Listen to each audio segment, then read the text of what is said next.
Now let's look at another problem from the textbook. Okay, here we have a furniture company that produces two products, tables and chairs. Okay. The production process for each is similar in that both require certain number of carpentry hours and certain number of painting and varnishing hours. Okay. How many hours are needed? So that's given. For tables, you need 4 hours of carpentry and 2 hours of painting and varnishing, and then you make a profit of $70 a unit. For chairs, it's 3 and 1 for these two departments and $50 profit. And every week we have 240 hours of carpentry and 100 hours of painting and varnishing time available. Okay, so we want to. So what is the problem? The general understanding of the problem is that we want to determine how many units of tables and how many units of chairs we should produce such that we maximize the profit and stay within the availability constraints. So the first step is at this point, okay, enter the coefficients that we have, the input numbers, okay, that's in Excel. Okay, so here is the department, the two products, hours available, and the carpentry and painting and varnishing. So let's go ahead and enter the numbers here. Okay, so let's also format properly. Okay. You must always do this. Okay.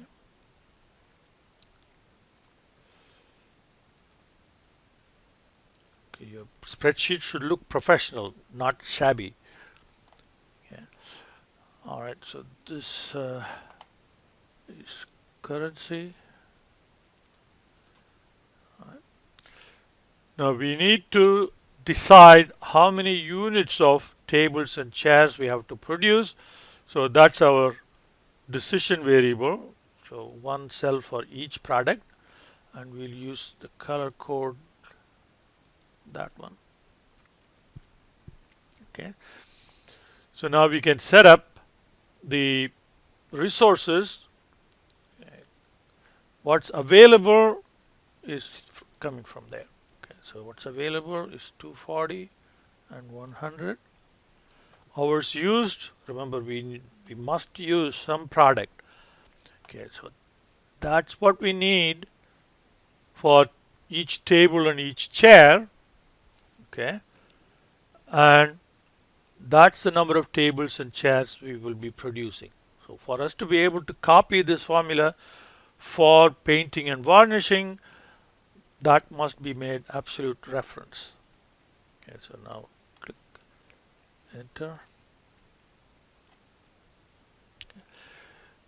Now we must provide a visual clue as to what the relationship between hours used and hours available is, and that is less than or equal to. Okay. And if you don't do this in your homework, I will be deducting points for that. So, okay. Next is profit. Profit would be some product of profit per unit and the number of units that we produce. Let's make that currency and color code that to indicate that it is the objective function. So now we have the model set up. Go to data, solver. Okay. The set objective cell is that. Changing cells is that.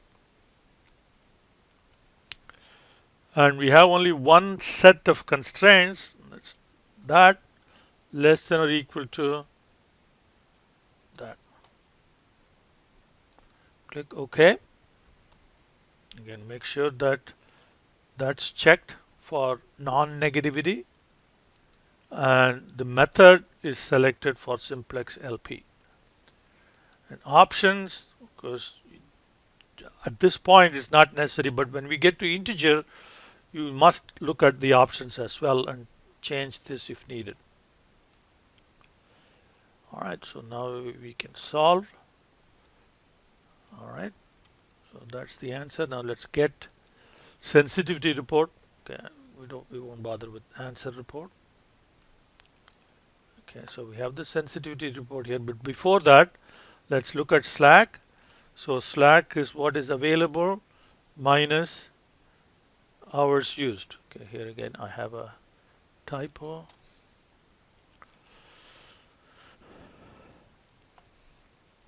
Okay, so here both constraints are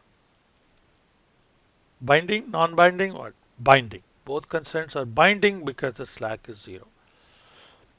And that's why you'd see the shadow price for both. Okay, so let's look at the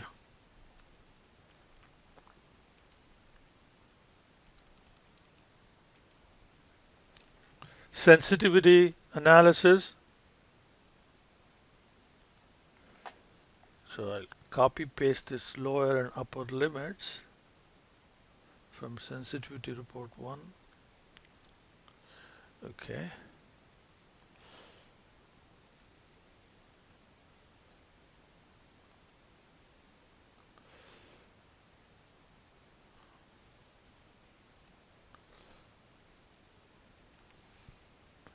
Okay, so now we know that within these two limits, the final value of 30 and 40 will be optimum if the profit changes for table and stays within this range.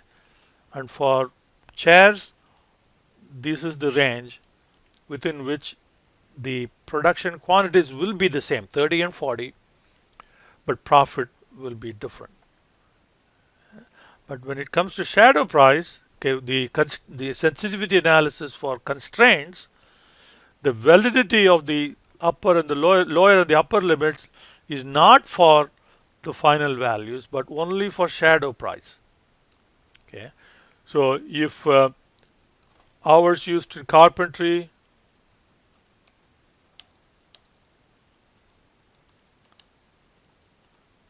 increases by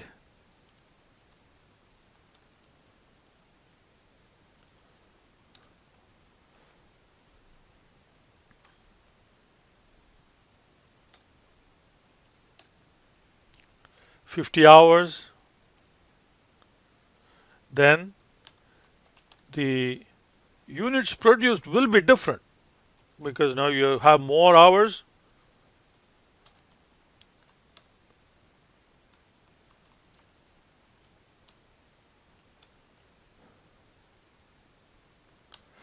But we can say how much the profit will be.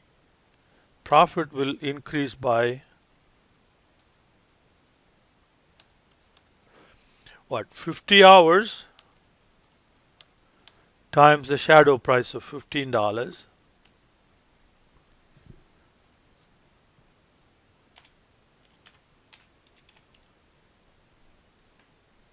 equal to 750, or the total profit will be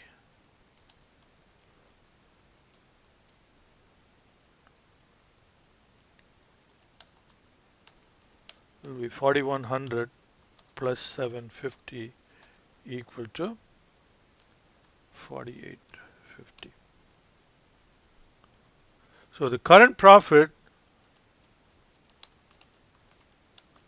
is what? Do sum product